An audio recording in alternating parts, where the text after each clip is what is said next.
For over 8 decades, the Vatican's role during World War II remained shrouded in secrecy, with millions of documents locked away from public scrutiny. Pope Pius XII's wartime legacy has been fiercely debated. Was he Hitler's silent accomplice or a secret savior of Jewish lives? In 2020, after decades of pressure from historians and scholars, the Vatican finally opened its archives on Pope Pius XII, releasing a treasure trove of previously hidden documents that paint a far more complex and troubling picture. The Secret Envoy, Hitler's direct line to the Vatican. Within weeks of Cardinal Eugenio Pacelli's election as Pope Pius XII in March of 1939, Adolf Hitler saw an unprecedented opportunity. The Führer dispatched a personal envoy to establish direct, secret communications with the new pontiff, negotiations that continued for over 2 years and remained hidden from the world until the recent archive opening. Hitler's chosen messenger was Prince Philip of Hesse, a Nazi aristocrat whose credentials were almost too extraordinary to believe. The great-grandson of Queen Victoria of England, Prince Philip was married to Princess Mafalda, daughter of the King of Italy, making him a bridge between the highest echelons of European royalty and Nazi leadership. His Nazi credentials were impeccable. He had joined the party early and served as Hitler's personal liaison to Mussolini's Italy. The documents reveal that Prince Philip shuttled back and forth between Berlin and Vatican City, carrying messages and proposals directly from Hitler to Pope Pius XII. These weren't casual diplomatic exchanges, but intensive negotiations about the future of Europe under Nazi control. The Vatican archives show that the Pope was deeply entrenched in these discussions, suggesting he anticipated and was preparing for a Nazi-dominated Europe. Historian David Kurtzer, who was among the first to access these documents, described this as probably the most shocking finding from the newly opened archives. The negotiations reveal a pope who, rather than maintaining principled opposition to Nazism, was pragmatically positioning the Catholic Church for survival in what he believed would be Hitler's Europe. The content of these secret talks focused primarily on protecting Catholic interests in territories under Nazi control. The Pope was not expressing moral outrage about Nazi policies, but rather negotiating the Church's institutional survival. This strategic approach defined Pius XII's entire wartime papacy, a calculated silence that prioritized organizational preservation over moral leadership during humanity's darkest hour.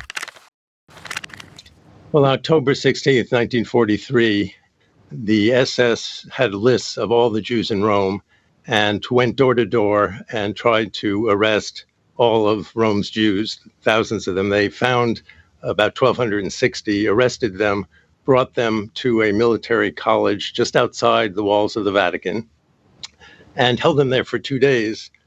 The Roundup under the Pope's windows. On the morning of October 16, 1943, the true test of Pope Pius XII's moral leadership arrived literally at his doorstep. SS officers, armed with detailed lists, began a systematic roundup of Rome's Jewish population, going door to door to arrest entire families. The operation unfolded just 800 yards from St. Peter's Square, under what the German ambassador to the Vatican later reported to Hitler as occurring beneath the Pope's very windows. The newly unsealed documents reveal the Vatican's response in excruciating detail. Of the approximately 1,260 Jews initially arrested, they were held for 2 days at a military college just outside Vatican walls before being loaded into cattle cars bound for Auschwitz. During these crucial 48 hours, the Vatican had multiple opportunities to speak out or intervene decisively. Instead, the archives show a Vatican focused on a narrow, bureaucratic response. Church officials worked diligently to identify which of the arrested Jews had been baptized as Catholics, arguing that these individuals should be released based on their religious conversion rather than challenging the fundamental injustice of the Roundup itself. Through these efforts, approximately 250 people were freed, not because the Vatican condemned the deportation of Jews, but because it argued these particular individuals were no longer technically Jewish in the Church's eyes. The Pope did not authorize his Cardinal Secretary of State to meet with the German ambassador, but the exchange revealed the Vatican's fundamental weakness and moral abdication. When the ambassador explained that the deportation had been ordered by the highest level, meaning Hitler himself, and asked whether the Vatican really wanted him to file a formal protest, the Cardinal Secretary of State backed down, essentially saying no, they were not insisting on any protest. 2 days later, 1,007 Roman Jews were packed into cattle cars and shipped to Auschwitz. Only 16 survived the war. Most were murdered immediately upon arrival at the concentration camp. The Pope, who claimed to be the moral leader of the world's Catholics, remained silent as this atrocity unfolded beneath his windows.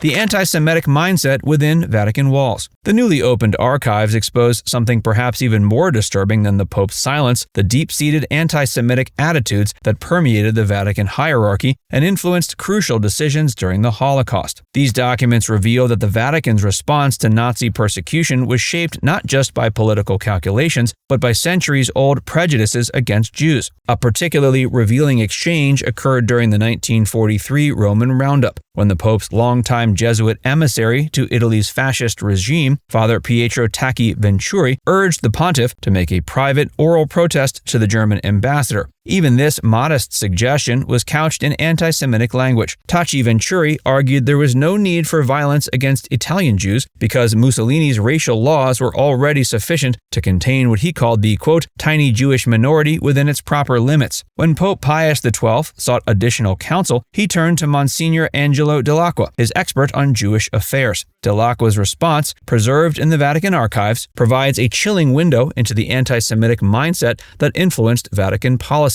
Dell'Acqua argued against any papal protest, reasoning that it would be embarrassing for the Church to speak out against anti-Semitic measures when popes had historically confined Jews to ghettos and forbidden them from practicing professions for centuries. Dell'Acqua's document went further, expressing the view that Jews had caused problems and threatened what he called healthy Christian society. He questioned why the Church should speak out for Jews when, in his view, they had not protested against Nazis killing Christians. This reasoning ignored the fact that Pope Pius XII had also remained silent about Nazi persecution of Christians, calculating that speaking out would offend German Catholics who supported the Nazi regime. These documents reveal that the Vatican's wartime decisions were influenced by a toxic combination of institutional anti-Semitism and political opportunism. The centuries-old Catholic doctrine holding Jews responsible for the death of Christ continued to shape Vatican thinking even as the Holocaust unfolded. This mindset would not be officially repudiated until the Second Vatican Council in the 1960s, 20 years after the war's end.